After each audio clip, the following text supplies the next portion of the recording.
What is up, everybody? Welcome back to another episode of Nerdgasm. This match is going to be intense. We have two competitors, one that's been fighting his way to get to this spot, and one competitor that, you probably know who he is when I announce his name. He's been here. He's been a champ, and I'm really excited to get into this match, so let's get into it right away. Let's introduce my judges first tonight. First, besides myself, we have Brooklyn Vail. Brooklyn, how are you feeling tonight? We're doing good. I believe I was a judge for Robert's last match, and I was going to believe for Kirk's last match. So it's good. I have some balance. I'm familiar with our argumentative styles. Absolutely, this is going to be a great match, regardless. Let's go ahead and bring in Kaleb. Kaleb Boatman, you are also here. How are you doing tonight? I have my finals tomorrow. My final tomorrow. What a better way to take your mind off the finals than watching two competitors battle it out. Let's introduce our competitors real quick, and then we'll jump into it. Let's bring in Robert first. Robert Parker, you know him, you love him. How are you doing today, good sir? I'm doing lovely. I haven't nerdgasmed in a number of months, so I'm excited to be back and to nerdgasm and to debate. Kirk is great. I am interested to see how our styles kind of go against each other. There are some interesting questions, some interesting picks. Let's roll the dice. Let's see how this goes.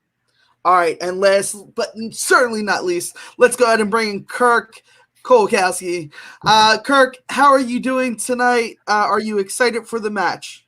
Yeah, I'm excited. I somehow got suckered into taking Robert Parker on in a geek-centric format, which is one of the classic blunders, like getting involved in the land war in Asia. But fortunately, I don't need to know all the minutiae. I don't need to know the details. I just need to be able to fight my way through it, talk my way through it. So I think I got a puncher's chance. That's absolutely true. As long as you can fight your way through it with your words, this is going to be an intense match, but it'll be a fun match. Guys, you know how this works. This isn't your first Nerdgasm. This isn't your first debate. You guys get a minute to open, 5 minutes to debate each other, and then and then 1 minute to close. Guys, you know how it is. So if you're listening, be excited. This is going to be one heck of a match. Guys, when I come back on screen for the opening and closing, you got 10 seconds. When I come back on the screen for the first time in the 5-minute round, you have a minute left. I will say 1 minute. You have that time, and then I'll come back in at 10 seconds. Let's kick this off the right way. Go ahead and throw the judges in the background. And throw Robert in the background. And I'm going to kick off with this first question. And Kirk, you are up first. Remember, when I leave the screen, as soon as you start talking, you have a minute. So the question, in the category of Bond, what Bond gadget would you most want in real life?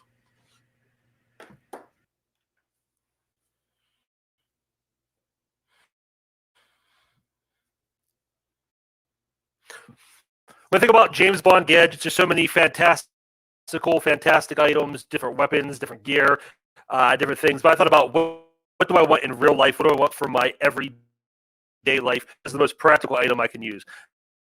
James Bond has had access to a lot of great vehicles, but the vehicles that I thought would be most useful for me is the Wet Nelly Lotus E-Spirit S1 underwater submarine car from The Spy Who Loved Me. This is a car that can travel on land or act as a submarine under the water.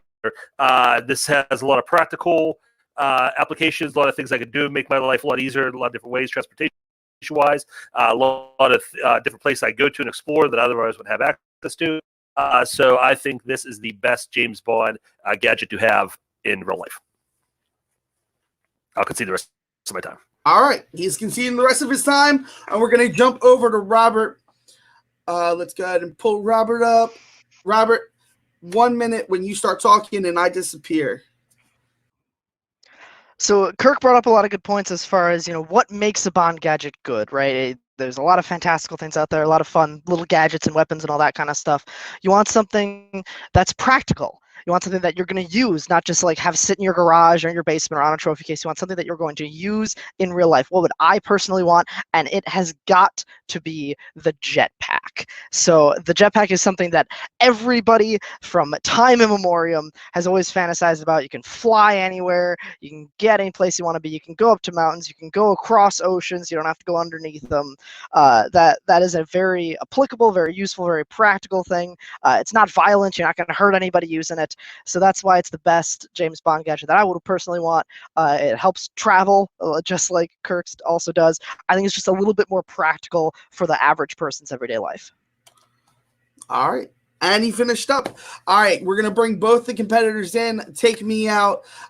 You guys got 5 minutes. Remember, when I come back in, I'm going to say 1 minute. I'll disappear again. When I come back, you got 10 seconds.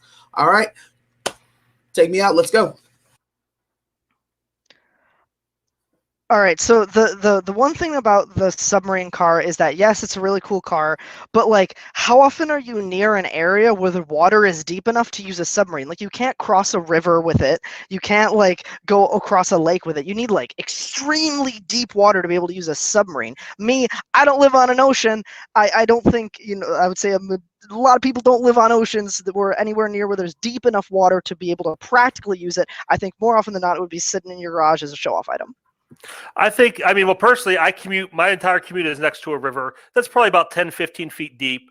The car is probably, use a submarine 15 feet down. It's a car. It's a 5.5 feet car. It's not a full submarine. I can get that under there. I can take it wherever I need to go. I think that's a lot more practical. Yours, you're saying you can fly anywhere. We saw this item used once, and it hopped more than it flew. He goes up and he goes down. We don't know the full capacity. That has to do with the visual effects of the time. The Thunderbolt was not a very revolutionary movie with the movie making. You can't discredit the item just because of the movie, like because of the filmmaking techniques that were available at the time. When you think jetpack and Thunderbolt, you think that the jetpack. You think just the traditional jetpack. It's going to get you where you need to go. You can fly across that river instead of having to wait underneath it. You can fly across oceans. You can fly on top of mountains. It is all terrain all the time.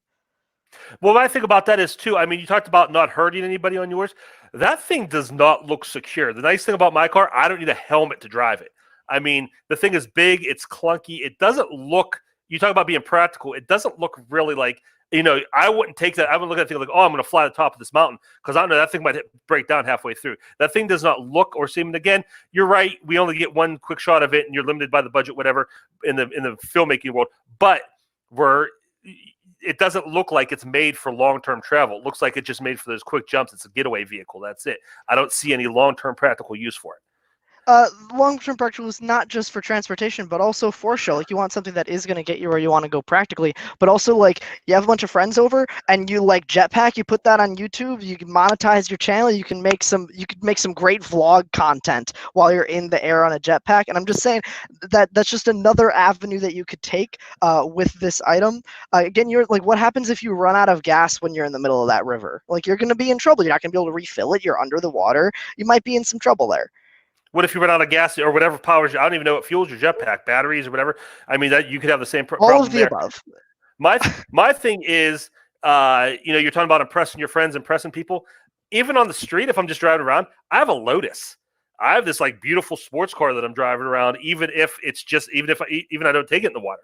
But when I want to, like I said, I can use it for my commute to work. I'm out of traffic. I want to go to the beach. I'm going to explore the water. If you watch my scene, compare our two scenes. Your scene is very utilitarian. He straps that heavy backpack on, puts the helmet on, jumps, takes it off, have to put it in the trunk of the car. My car is one of the most aesthetically beautiful scenes ever in a James Bond movie. He's in the water. He's under the beach. They take a minute before the fight starts to actually just show you what you could see, what's the possibilities of using this vehicle. It's like a commercial for the car. It's wonderful. Sure thing. With the jetpack, again, times have probably changed. The jetpack technology has advanced. It's like a bike. First you do training wheels with the helmet, then you take off the training wheels, then you take off the helmet. I'm sure with enough practice you could get to a point where it isn't as clunky to use. It's not as aesthetically displeasing. I think that just comes with practice. That comes with repetition. That comes with practicality, which I think does come with time when you're using something like a jetpack. And it is a really cool car, but it's also 2020. There's lots of really cool cars. You're not like car culture is not like a really mainstream thing anymore. In 2020, you're not going to impress somebody. I don't really think, like the submarine aspect maybe, but just by showing off, hey, I have a sports car. A lot of people have sports cars. Yeah, that's car culture is still a huge thing. I mean, it's a subculture, but still a huge thing. I mean, there's been 15 Fast and Furious movies around car culture, making $1 billion each. Culture anymore. Those are action movies. They started that way, but they're not anymore. But I would say this concerning, you're right. You know, maybe down the road the jetpack could evolve. It could become something better than what it is. But we're talking about what device from the movie. So we can only take the device that we see in your movie in Thunderball. And like I said, that's a very clunky, very cumbersome item. And again, it'd be cool to like do that jump. But again, I don't see where else you're going with that. It doesn't seem to have a lot of range. It doesn't seem to be made for that. It was his getaway vehicle. He had it on top of the roof to get away. Why did he go a block away from the building and go into a car? If he had more range on that thing, why didn't he fly away? It'd have been a lot more practical to fly away. If he could, I don't think he could. I think there was a very limited travel range on that jetpack. Oh, I thought that was your last hand. I'm sorry. I'll do it in my closing. All right. So Kirk is going to go first on closing this out. Right? No, I think I go second. You end. That's right. That's right. We went over this. You end. So bring Robert back in. Robert is going to have 1 minute. Go ahead and take Kirk out. And take me out. And you got.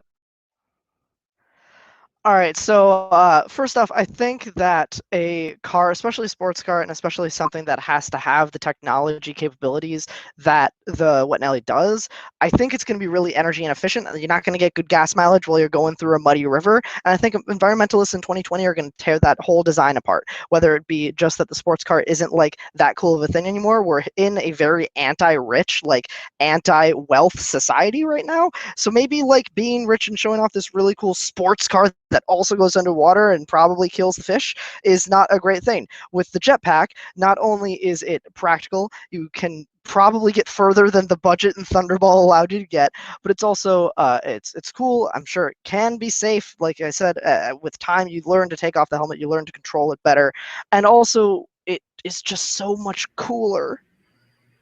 That's all I got.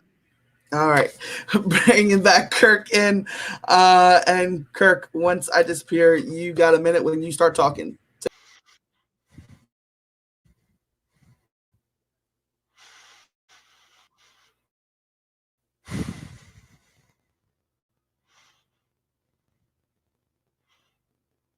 Robert mentioned about being a society that's anti-rich, anti-showing off. Well, that's James Bond. Anything you get from a James Bond movie is going to be a luxury item. It's going to be showed off. It's going to be an efficient.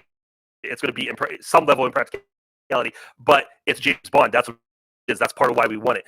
My car, like I said, on its own is just a beautiful vehicle. I can take it underwater. I can explore different parts of the world I would never see with just a regular car. His jetpack, like I said, it is big. It is clunky. It is cumbersome. It looks like, it's ugly. It looks like it's something the special effects guys threw together in 5-10 seconds. My car is a beautiful Lotus. Yeah, I could see so many beautiful parts of the world I'd never have access to otherwise without this car. And the jetpack, like I said, it's limited range from the proof we have in the movie. Limited range, limited mobility. There's just not much you can do with this jetpack. It'd be cool to jump once and go, but after that, it's boring. As far as the environmental thing goes, I want to see the EPA stats on the jetpack. I'm sure the fuel there isn't efficient, probably polluting as well. We don't know. I think that's a wash. Time. All right. We'll bring in the judge. We're back. All right. So that was an interesting debate. I really liked both styles. I liked how they came at it. I will go first. I heard a lot about, the spectacle of it. And I didn't there was one thing that Robert said that I didn't hear Kirk kind of combat a little bit more of you have the car part, but the submarine, you have to submerge it a little bit to go underwater, and I didn't really hear you combat too much of that. It was a kind of a neck battle. I was trying to look for as many punches as I could find, and I just didn't hear a counter for that argument, because you kind of countered each other's arguments here and there. But I give I'm going to give Robert the point for this, but I am not the only judge. Let's go to Brooklyn. Brooklyn, how did you see this bout? I actually disagree with you. I thought this was a good in terms of like just hitting each other's points, so it sort of came down to the overall argument. And for Kirk's, I think there's more of a sense of like I was more sold on like the practicality of his. I think there was a lot of things sort of cancel each other out. So I think it was sort of an overall theme, and you got to sell in debates. And I think Kirk did a really good job of that. Okay. And Boat, you are the deciding factor. I'm actually also giving my vote to Kirk here. I think that everything that Robert kind of threw at Kirk was kind of able to throw right back in his face. And that's kind of was the big thing for me. And the other thing is I just think the way that Kirk hit on the clunkiness of the jetpack and how the submarine car would actually like be practically. Okay. All right. That's why we do this. That's why we have multiple judges. And Kirk is getting the point for that round. We are going into the next question, which is the question that Robert's going to kick off, which is Game of Thrones. So, Robert, best character in the series? As soon as I'm out. All right, let's do this. So Game of Thrones, according to the showrunners, George R. R. Martin, the author, a lot of the cast members, basically Game of Thrones' central theme, as stated by many, many people in the involvement of Game of Thrones, it's always been about the struggle between human good and human evil within each person. Jaime Lannister's character is the epitome of that theme and the internal conflict within people. His failure lines up perfectly with the reality of that struggle, that sometimes people deep down, they know what the right thing to do is, they know what they should be doing, but still they succumb to their worst instincts. They regress into who they were before. Jaime's arc from episode 1 all the way to the finale hits the nail on the head, and it perfectly showcases the struggle between personal growth and who somebody was born to be, their destiny, who they are. And sometimes you can't escape that destiny no matter how hard you try. That is what Game of Thrones is about. That's what Jaime's character is about. And that's why Jaime Lannister is the most complex and the best represented character in Game of Thrones. All right. Robert finishing up. Let's bring Kirk in. Kirk, as soon as I disappear and you start talking, you got a minute.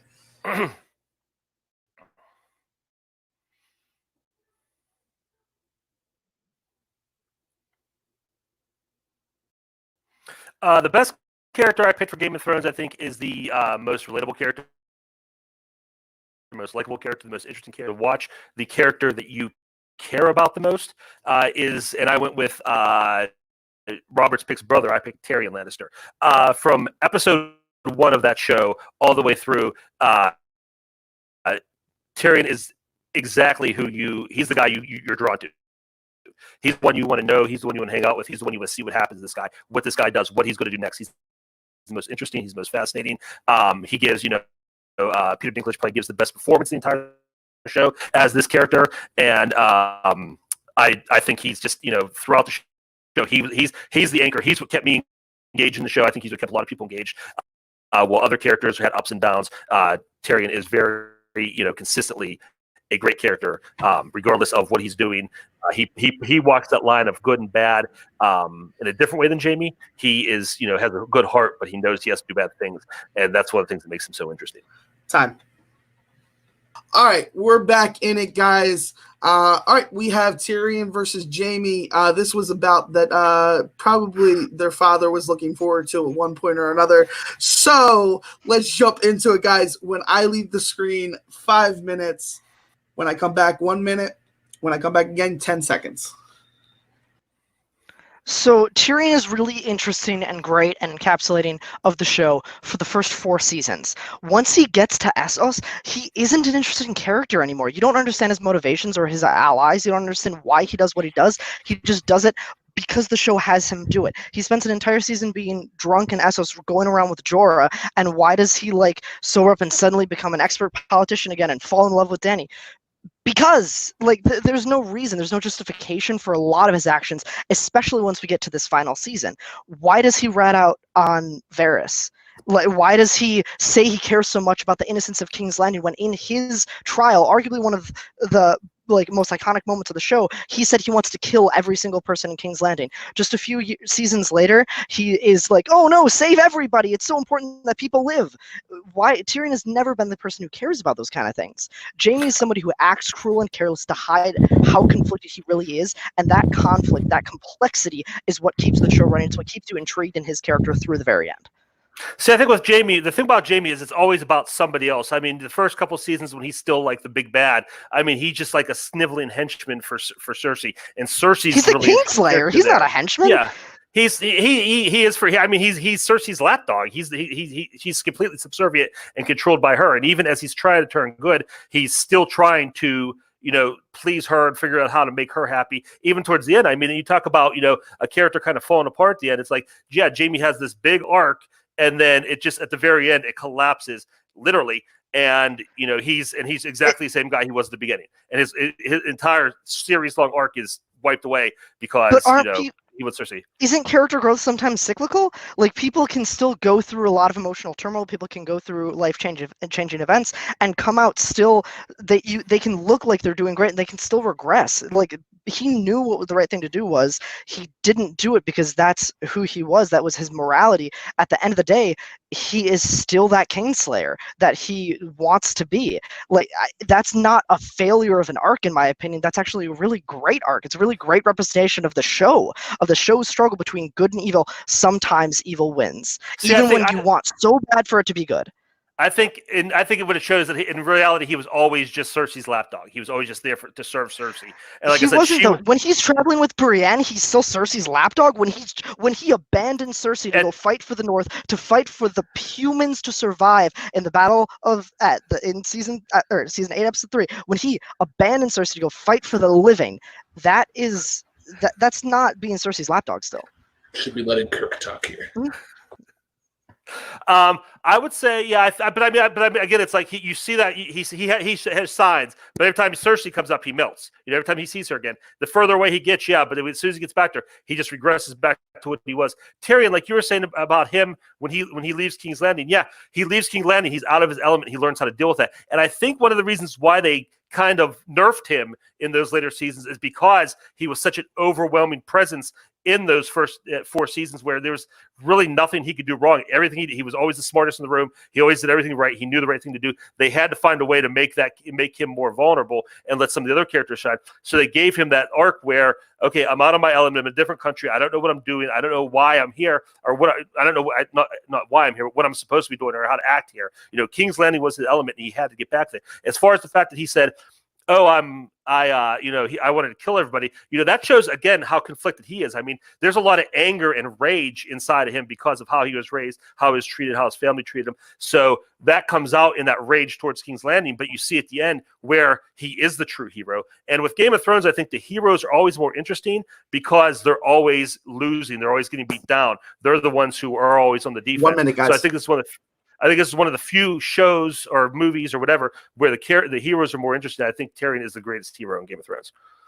I think Jaime is so great because he rides the line between heroes and villains so well. One day he'll stop Brienne from being raped, he'll help her fight a bear, and the next he'll rape Cersei next to their dead son's corpse. That's just something that this character does. He does have that push and pull. It's not like he had this great arc where he was progressing.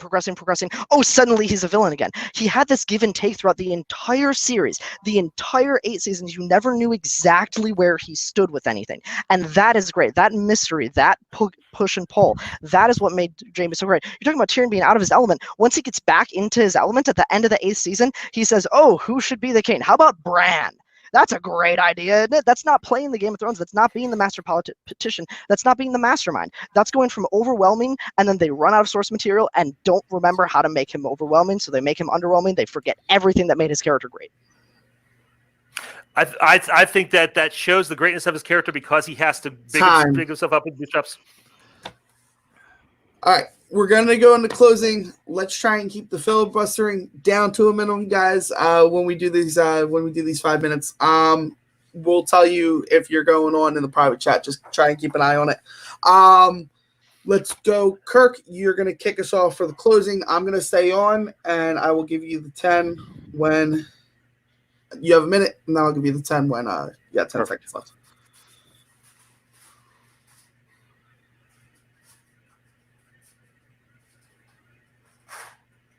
Tyrion is interesting. He's the most complex character in the show.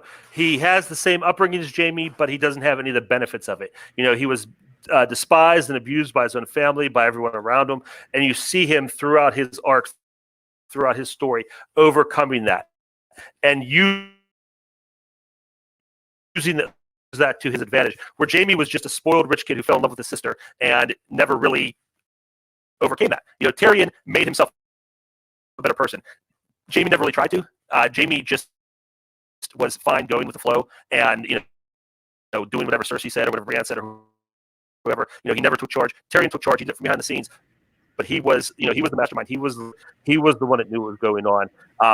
He got there's some confusion towards the end. Again, that was was it writing, whatever, was it lack of source material, who knows? But Tyrion was the anchor of the show. At the end of the day, he was the guy you cared about. He's the one you wanted to see. So that's why he's the most interesting character, our best character. All right, time. Let's bring Robert in. Robert, closing this out. You got a minute on the clock. And when I leave, I'll be back. Again, Tyrion was interesting for the first half of the series, and then he stopped being interesting. You want to talk about subservience? He became the yes man for Jon and Tyrion, and that's it. Jon and Dany. That was his entire arc for the last half of the series. How can you say that's the best character of the series? And you want to talk about Jaime never actually trying to do good? Of course he does good. Once again, he abandons Cersei. His love rides off to the north to protect the humans. He spends time with Bran. He falls in love with Bran. He knights Bran. He is trying so hard to do good, yet who he is deep down, that just keeps bringing him back to that darkness. That's complexity. That's the point of the story, is that constant struggle between good and bad. You never get a struggle with Tyrion. You always know, oh, I kind of like him. He's funny. He's kind of quippy. And then he stops being all of those things. That's unforgivable. Jaime is entertaining throughout. The performance by Nikolai Coster-Waldau is incredible. You get so much intrigue into why he tries to convince people that he's this big, buff, macho kingslayer.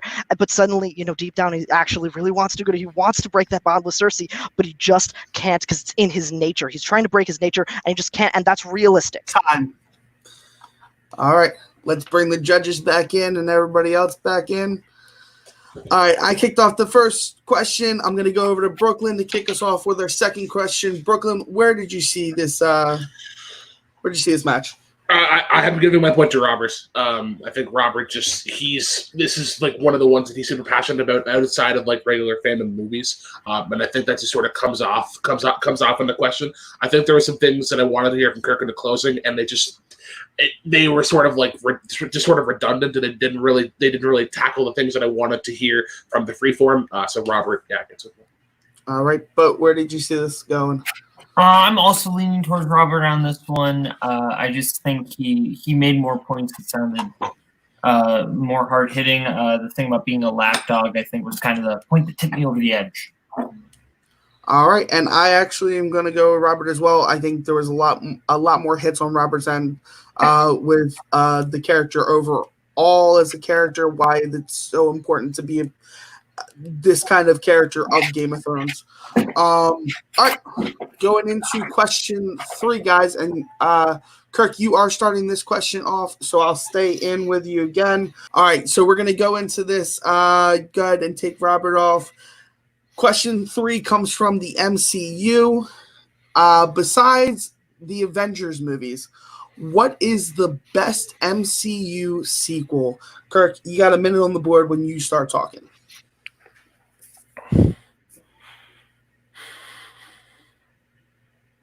There are a lot of wrong reasons to make a comic book sequel, just a cash grab, to just, character recognition. You want to keep going with the same old.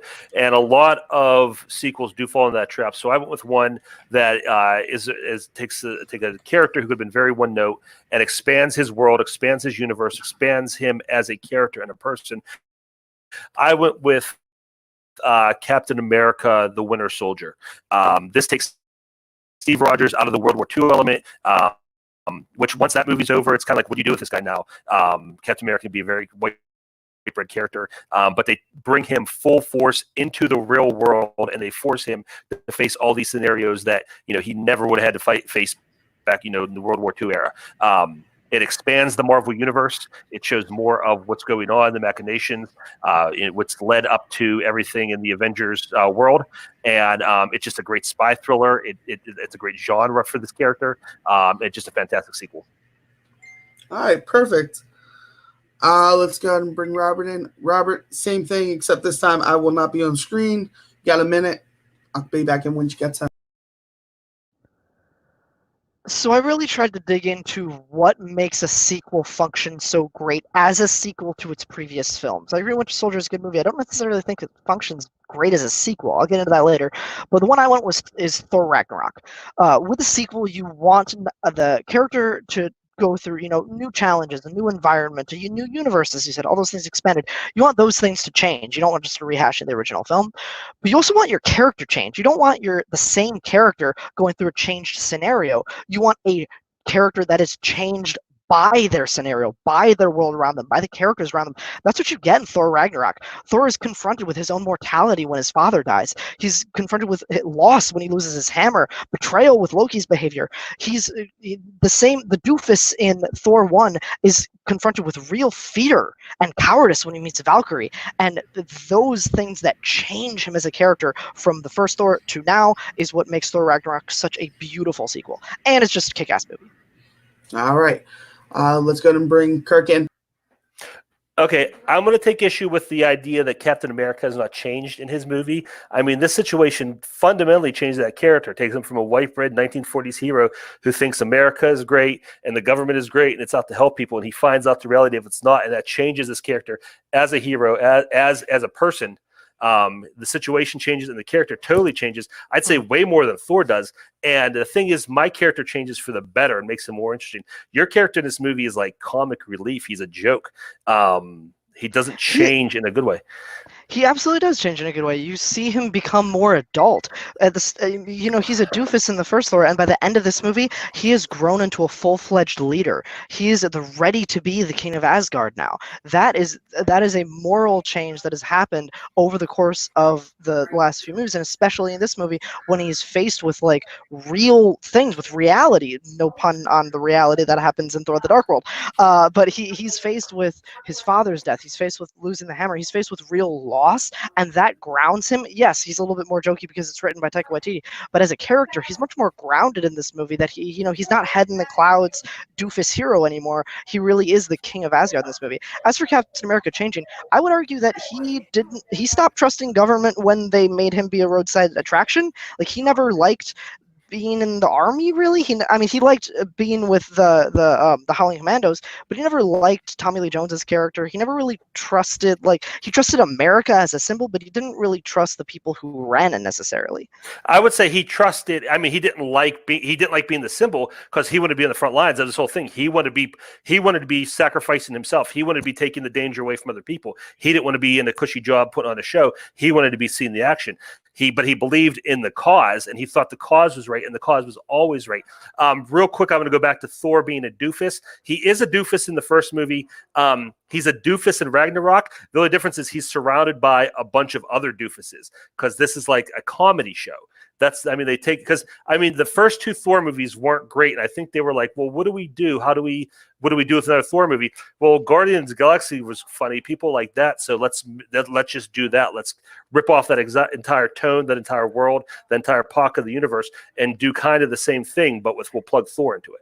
He makes jokes, but that doesn't make his character a doofus. Like, he's still an intelligent character. He still is smart enough to get Valkyrie back in the fold. He's still smart enough to work with, to not trust Loki again. He's still smart enough to get his way off of Sakaar with the help of Valkyrie. Like, he's not a dumb character anymore. He makes jokes, but that doesn't make him a doofus. As for Captain America, the character that rides out to save Bucky is the same character that's still trying to save Bucky at the end of Winter Soldier. Granted, it's a completely different backdrop, it's a completely different universe. Like you said, those things have expanded, but the character, the heart of the character, believing in freedom, in peace, in the right to choose, in America, believing in those kind of foundations of his personality, those don't change by his scenarios. If you would pick Civil War, maybe. He's changed by the end of Civil War, but by the end of this movie, he is still that person. Absolutely. His values don't change. That's the great thing about, he's a grounded character. His values don't change, but his understanding of how the rest of the world responds to those values, now he has to apply those values to the real world. That definitely changes. He matures, he grows up. And yeah, he's still the same guy going after Bucky because Bucky is his anchor. Bucky is the character that carries him through all this. He's the one constant. When he sees the world changing, oh, Bucky's still here. That's something I can cling to. Going back to Thor, good. I was just gonna say, as far as he doesn't change that much though, because you say he grows up, but he still goes on to like trust government just as much. He trusts Martin Freeman. Yeah, he trusts Martin Freeman as a character.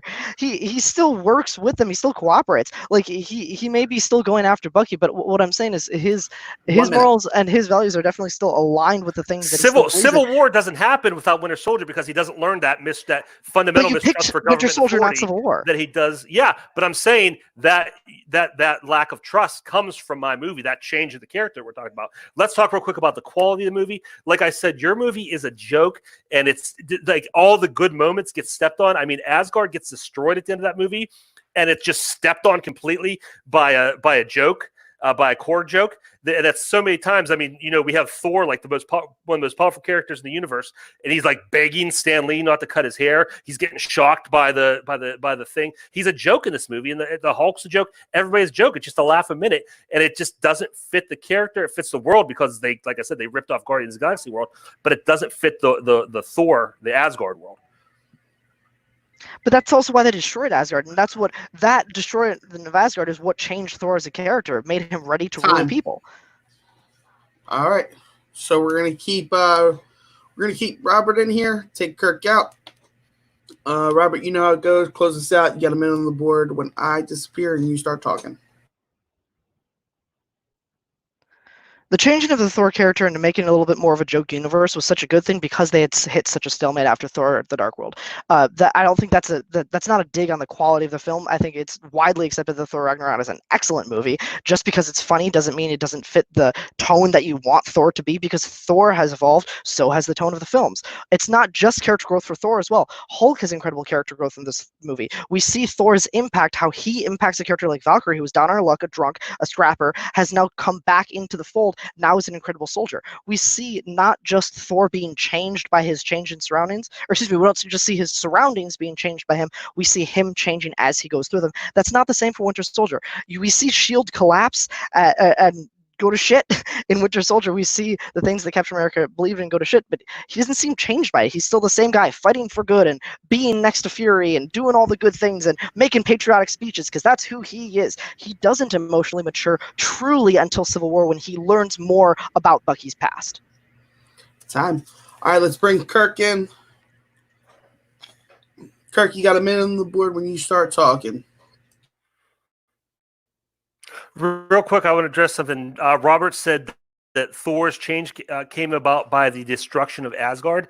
The destruction of Asgard is literally the last thing we see in that movie. So if Thor's change came about from that, it wasn't in this movie. But I mean, I think I proved my character has better character growth in this movie. He matures more. It's a better movie. They take a really great genre we haven't seen in comic book movies in general, that's like 70s spy genre, and they make a great superhero movie out of it. Thor Ragnarok is just a rehash of Guardians of the Galaxy. It's as Guardians of the Galaxy. That's all it is. It's a joke a minute. It's a laugh. Yeah, it's funny. It's fun. But it doesn't really do anything for the Thor character. It doesn't do anything for the Marvel Universe. My movie, like I said, it progresses the character in a very positive, very strong way. It progresses the Marvel Universe in a very strong way. It's a perfect sequel for MCU movie. It's everything an MCU movie sequel should be, and it accomplishes so much in a great way for the character, for the movie itself, and for the universe. All right, let's bring the judges in. All right, but you're kicking this one off. Where did you see this argument going? Yeah, I'm giving it to Kirk. I think, it kind of got bogged down a little bit into what had more character growth, but Kirk kind of focused it back on the movie, and I think that helped his argument a little bit more. But I do think when they did get down to the character, I think Kirk had the better argument there too, to quote Cody, "Make you fight my fight." So I'm going to give the point to Kirk on this one. All right. Next up is me. I agree with Boat. I think Kirk fought an overall well-rounded argument, not just about why his character was really great in this. Robert, you saved the Hulk, and the Hawk, who was another main part of this towards the closing part of the argument. If you would have brought that in and showed the character growth between all three characters, I think that would have maybe made it a little bit better of an argument. But when it comes to the film, Kirk kind of talked about the film a little bit more as to why it was better. So Kirk's going to get the point for that one. Brooklyn, your point doesn't matter this round, but where would you have seen this? I would have went with Kirk as well. I think there was something in Kirk's argument that I really enjoyed, and that Robert didn't really take in terms of like how they connect the humor to the overall of Thor Ragnarok. And for me, it just sort of Robert sort of defended it as an artistic choice, and if he told me like how or why they used the humor for those other moments, he would have sold it. But yeah, Kirk got it. All right, guys, we're going to the fourth question. This is where Kirk could either pull out a victory or Robert could tie it, and we go to the speed round. Let's go ahead and Robert, you're kicking this question off. It is Middle Earth, and the question is: worst character in a live action Middle Earth film. Robert, you know how it works. 1 minute when I disappear and you start talking. So I tend to like the Hobbit movies more than a lot of people. I understand why some people don't like them. They pander a little bit to a younger audience, and they play down to the age, and they're a little bit more comic relief and all these things compared to Lord of the Rings. And one of the things that almost makes the Hobbit trilogy unbearable for a lot of people, and easily the worst part of the genuinely entire saga of 6 films, is Alfred Lickspittle. He is the servant to the master of Lake Town in Desolation, Smog, and Battle of the Five Armies, and it is wasted screen time. It is time spent with him just so that they can make the run times longer to stretch it out into 3 movies, and completely irrelevant character in the scheme of things. It's like if Peter Pettigrew and Grima Wormtongue had a baby that was worse.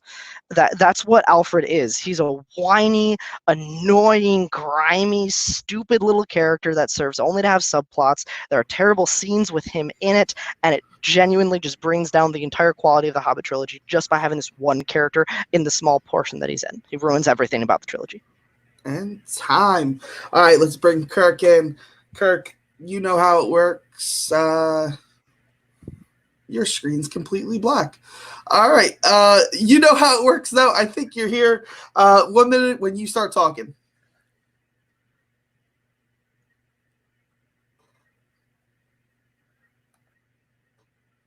Oh. We're going to time. Did he completely disappear? Yeah. Mm-hmm. Yeah. Do you want to see him here? Oh, there he is. Well, there he is. There you go. All right. I've never had issues before. I don't know why it's happening now. I don't know why it's happened either. I've never seen you have issues like this before either. And we went on live. I know, right? Long ones. So we're going to go 5, 4, 3, 2, 1. All right, Kirk, you know how it rolls. 1 minute on the clock when you start talking. When we're talking about a worse character, I want to talk about the character that is most detrimental to the story, to the movie, to the franchise, what have you. So I picked a character from the Middle-earth movies that matter, from the Middle-earth movies that people like. I went with a character from Lord of the Rings, and I went with kind of a dark horse choice, maybe not somebody to think of, but the person I picked was Gimli. I picked Gimli because he is an anchor on the Fellowship. He slows them down. He's a very, he's a complainer. He's a whiner. He doesn't do anything. He's a good fighter, and that's it. Other than that, personality-wise, chemistry-wise, he's just a wet blanket on the entire thing. He's responsible for some of the worst humor and some of the worst jokes and some of the worst lighthearted moments in the trilogy. And he's he causes real trouble for the Fellowship as well, and really brings them down a peg. So I'm going to say Gimli from Lord of the Rings. All right. Perfect. Guys, you know how it works. This is the fourth question. This is where the battle really happens. You guys got 5 minutes on the clock. I'll be back in at the minute mark. I have to say Alfred is a perfect Robert Parker for this answer, for this question, because nobody but you is going to know who this character is. He's such an obscure character. He's such a, like you said, he's not important. So that's why I didn't say he's not important. He's very important. He's important to the plot of the film. But I'm saying this such a minor character. How he could be the worst when he really, like I said, I had to go back and look up who he even was. Just because they're unimportant to the grand scheme of things doesn't mean that they're not bad. You ask who the worst Beatle is, just because somebody's going to say like one of the Beatles who is less recognized doesn't mean that they're not bad. Maybe that's a bad analogy, but what I'm saying is memorable and important doesn't mean that they don't count as being bad. If you wanted to go for a complaining, whiny member of the Fellowship who's a wet blanket on the entire thing and causes real trouble for them and slows them down, should have gone with Pippin, my guy. That's just facts. But the reason Pippin has an arc, Pippin becomes something. Gimli's the same guy the whole way through. No, he's not. Absolutely is not. Gimli actually is one of the best arcs of the entire trilogy. If you're talking trilogy, Lord of the Rings. Yes, he gets a little less racist. Is that his arc? No, just his first few lines in Fellowship, some of his first lines, I'll die before I see the ring in the hands of an elf, and never trust an elf. Yes, he's pretty racist at the start of the film. That's also a really interesting look into dwarves as a whole and their entire culture. Different story. My point is, by the end of the trilogy, he's ready to die side by side with a friend who happens to be an elf. That is character growth. Just because it's a fantasy story that, less racism and classism doesn't mean it's not character growth. Plus, that relationship that is built with Legolas and Gimli is one of the most intriguing and growing and interesting relationships to see bud on screen. For me, it's one of the most, that relationship, like I said, it sucks me out of the movie. So it's like the parts where they're counting their kills, that gets so tired so fast. They drag it over movies. The dwarf tossing joke is like the worst single moment Lord of the Rings, and that's the Gimli moment. Like I hate that. Like it's just because like, oh, dwarf tossing, that's something that happened in Middle Earth times. The one thing I want to say about yours is you said that Alfred is wasted screen time. I would say the entire time. First of all, there's so many problems with the Hobbit movies. You want to pick out this one guy, that's fine, but wasted screen time. Yeah, when he's on screen, it's wasted because that whole situation, the whole thing with the bard, the whole thing at that lake town or whatever, that's all wasted screen time. It's all filler. He is at least something. And he's what makes it bad. No, he's at least something to like root against and something to like be like. He's a good foil for Bard in that situation. He's obnoxious and he's silly, but he's a good villain. He's very like just opportunistic and he's gross and he's not opportunistic at all. Absolutely. As soon as Bard kills a dragon, he's like, oh, Dragon Slayer. And then he gets shot, and then people almost hang him the second after he says that. He's not opportunistic at all. There's an entire half-hour plot in Battle of the Five Armies where he's like he's trying to escape the fight. He's trying to not be involved, and he's like yelling, "Abandon the cripples!" and he's pushing people over. And then he spends the next 15 minutes dressing like a woman and shoving coins in his bosom. That is a terrible character. You're talking take you out of the movie. That takes you out of the movie. Gimli's relationship with Legolas, the dwarf tossing thing, however you feel about dwarves, that moment is justified in the context of what's happening in that scene. I would say though that I agree though you're saying that that Alfred's just a waste of time. But yeah, at least he's giving you something roosting at the time. That whole Lake Town part of The Hobbit could be taken out. That's just pointless. Who cares about it? It's just filler. Again, taking a 200-page book and making 9 hours worth of movies out of it. That's part of this problem. He at least fixes it. Like I said, it's like, oh, here's an interesting bad guy that I really hate and I want to see bad things happen to. And something does bad happen to him. He has probably the best death in the entire saga. But that's not in the theatrical version of the film. That's only in the extended cut. And we can't argue about that. That's only he doesn't die in the theatrical cut of the film. Is theatrical cut not? I'll argue that is arguable. We're talking TV. I think we could talk extended cut. I'll go to the judges for ruling on that one, but that you got to strike that from the record until we get a ruling because that's not. But again, the Hobbit movies are bad. I mean, he is something that makes the Hobbit movies bad. One of 3 or 4 dozen things. If you were going to ask me, having not seen the Hobbit movies in a while, what are 10 things that were bad about the Hobbit movies, this guy wouldn't even be on my radar. It's not about if you've seen them recently, though. You're saying this because you don't like them. You're saying the Lake Town stuff is annoying because you don't like it and because you haven't seen the Hobbit movies in a while. What's more powerful than somebody rooting against is somebody to root for. You have Bard in that scenario. You don't need somebody to root against. You have the Master of Lake Town to root against. That's the Master of Lake Town. You don't need Alfred there to feed the Master goat nuts. You don't need that. One time. All right. Sidebar, let's kick this off. Kirk, minute when you start talking.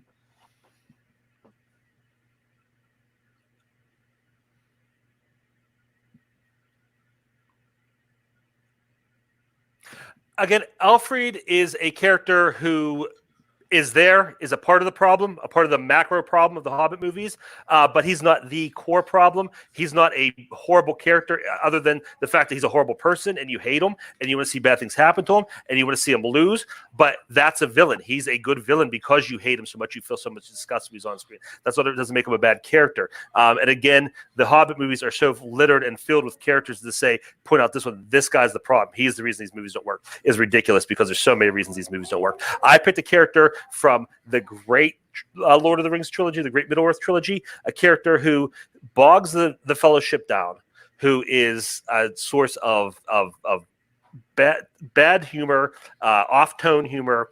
He drags down the Fellowship. He makes bad decisions for them. He puts them in bad situations. He is just a bane on that. Again, he is bad because he is a black mark on the good movies.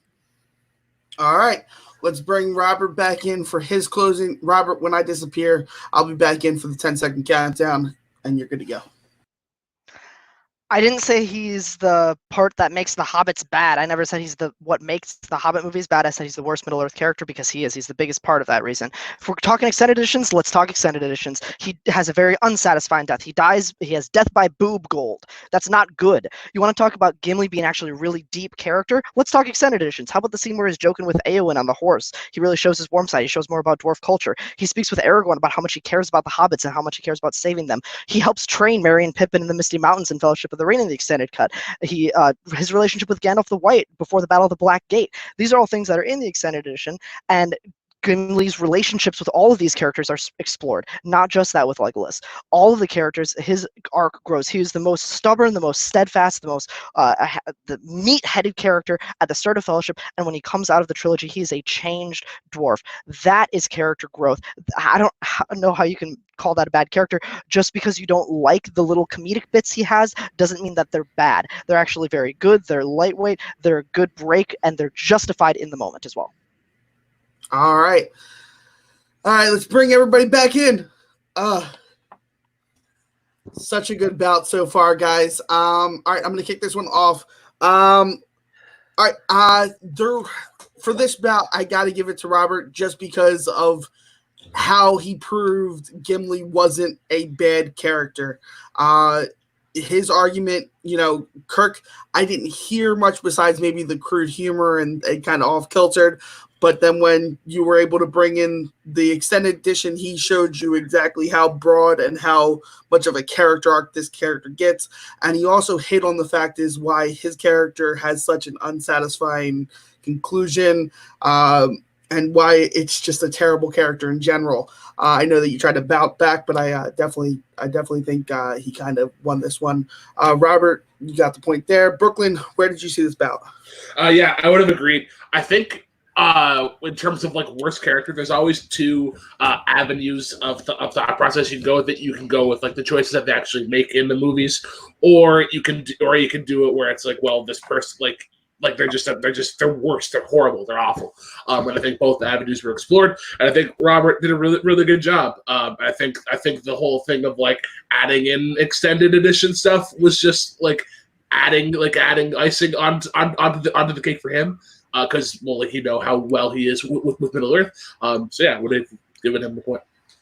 All right, and Boat, Robert does get the point this round, but Boat, where would you gone with this match? I also would have gone to Robert. I think just the overall thing with Gimli and kind of the defense of that is really what brought me on Robert. I think Robert had really good defense in the game. Absolutely. All right, guys, you know what this means. It is all tied up. We are going into the speed round. This is going to be fun. All right, so you know how it works. The first person to shout their answer gets to go first. It's 45 seconds, then 30 seconds close. So 45 seconds, 30, 30.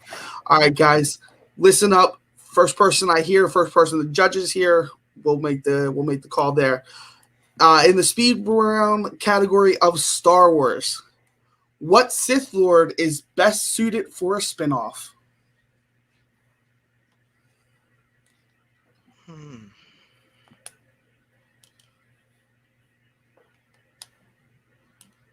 Plagueis. All right, Robert's got that in, and Kirk gonna need an answer. Count Dooku. All right, Count Dooku. All right, Kirk got Dooku, and Robert's got Plagueis.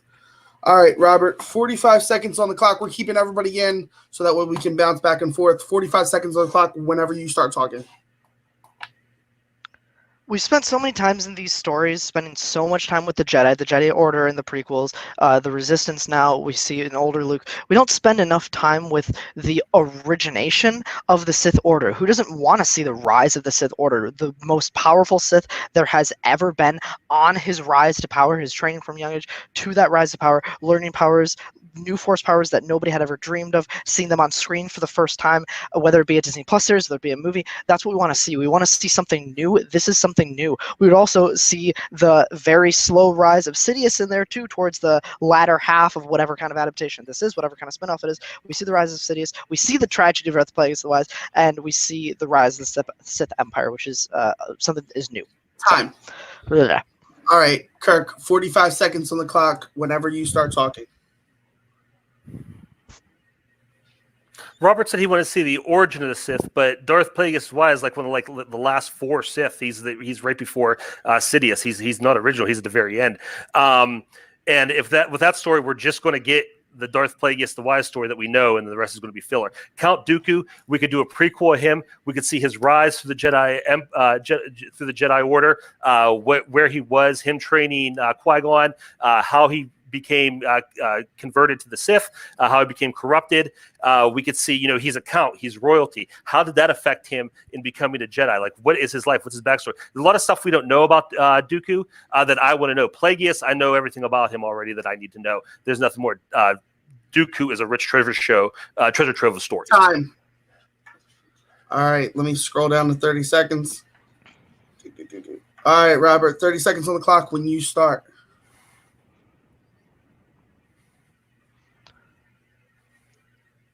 You mentioned that he's a treasure trove. I really don't think that's true. We know every single beat that's going to be in that story. He was trained by Yoda. He trained Qui-Gon. He was corrupted. He betrayed the Jedi. Attack of the Clones happened. Revenge of the Sith happened. And also all the stuff in Clone Wars. We know every single beat on that character journey. We know where Plagueis ends up. We don't know how he got there. That's the interesting part. That's what we need to dig into. We need to get into his allies, his enemies at that time. Those things are interesting. That's new. We know every single beat that Dooku is ever going to hit. And it's going to be worse that Christopher Lee isn't going to be able to play him. Time. All right, Kirk, 30 seconds. This is it. Make it count when you start talking.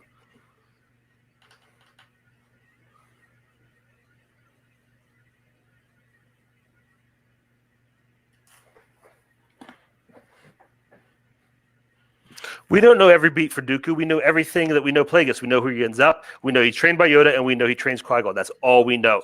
Otherwise, he's a fascinating character. He was friends with Qui-Gon. He was friends with Yoda. Like I said, he has so much backstory. Plagueis he's going to be the same. We've seen the stories of the Sith. They're all the same. They're good. They fall. It's all the same.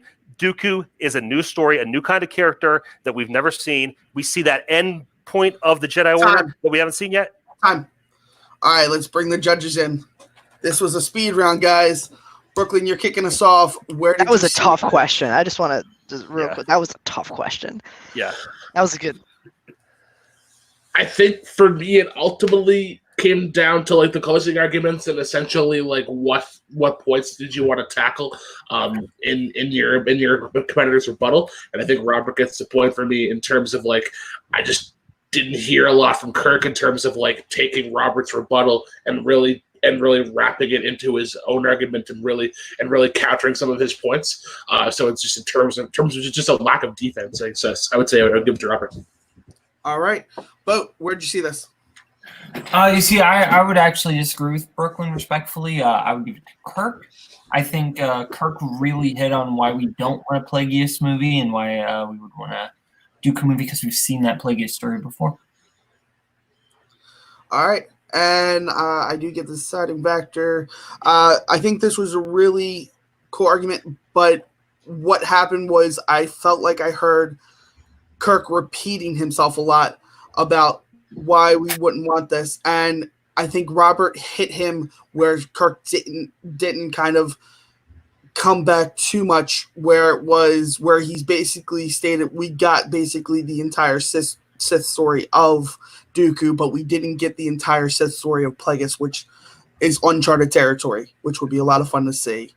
So Robert is going to get the final point tonight, and that means going to face Tim in the championship, Robert Parker. Let's go ahead and go to Robert first for post-game interview. Yeah, Robert, how do you feel? You're going up against Tim again for a championship. How does that feel? It feels okay. I don't like debating against Tim because we're both incredibly passionate, and that in the heat of the moment can turn into other things. But I'm going to have to be ready for it. I did not debate my best today. Kirk was incredible, and I hope that he gets another chance very, very soon, and I hope that I have the opportunity to face him again really, really soon, because that was a lot of fun. I definitely deserved to lose the James Bond round. I did not debate well at all in that round. So I wasn't my absolute sharpest, which I think I need to be to beat Tim, because he's great. Our debate styles are so similar that between me and Tim that it's hard to kind of debate against somebody who's the exact same as yours. And Kirk brought, when I heard his picks in the chat, I was really interested to see which avenue he'd take them, and he was super unpredictable, and that's really dangerous in a debater, and I think he'll be back here very, very soon, because Kirk is fantastic. Absolutely, I agree with you 100%. I think Kirk brings something a little different to each match. Don't count your sound out. I think you did a really good job tonight. I mean, the categories that were yours, you kind of owned completely, and I think you just kind of edged out the speed round a little bit. So that's what happens there. Sometimes you edge out another player, and sometimes they edge out you. But tonight you were the victor. Congratulations. I'm excited to see you and Tim face off, and let's go ahead and talk to Kirk real quick. Kirk, tonight was not your night, but man, the rounds that were yours, you were on fire. Yeah. And you did a really good job tonight debating. I know this is probably not where you wanted to see your little bit of a run end, but next season for us, I mean, it's going to be a whole nother ball game. We got some new players coming in. Are you excited to compete again? Next go around. Oh, absolutely. I'll say first, Robert did great. Robert's amazing. And it's, like I said, I was at the beginning, going up again against him in anything geek or fandom related is crazy. To go to the tiebreaker in the speed round, I'm very proud of that. But yeah, I am excited to be moving forward. I'm excited for the changes coming. You can probably tell there's some categories that I'm not super passionate about. I'm excited to say expand a little bit. But yeah, as far as this match goes, full disclosure, I misunderstood the Middle-earth question. I thought we were only doing Lord of the Rings characters. I would not have picked Ghibli if I knew the rest of that world was open. But I'm proud of how I was able to at least make some semblance of that, because that was completely uphill battle. Absolutely. And then in the speed round, I wish I had that last 30 seconds back. It's one of those things where after you're done talking, you think of 4 or 5 things you could have added. But like I said, Robert did great. He deserves the win. And I'm excited to see what him and Tim do in their match. Absolutely. It's going to be a great match. Kirk, keep your head up. This was an incredible match. Regardless of how the outcome is, it definitely doesn't show the style of debater that you are, and it's incredible to watch. Let's go ahead and bring in our judges tonight. Brooklyn, This match, it's incredible, right? This was great. Yeah, there was really good back and forth, and there's a really good sense of like just knowing where their strengths lie. And I think you were really the Kirk and Robert really had a chance to shine in the categories that they were well versed in.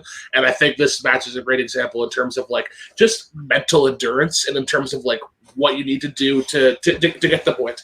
And I think this was a great example of that.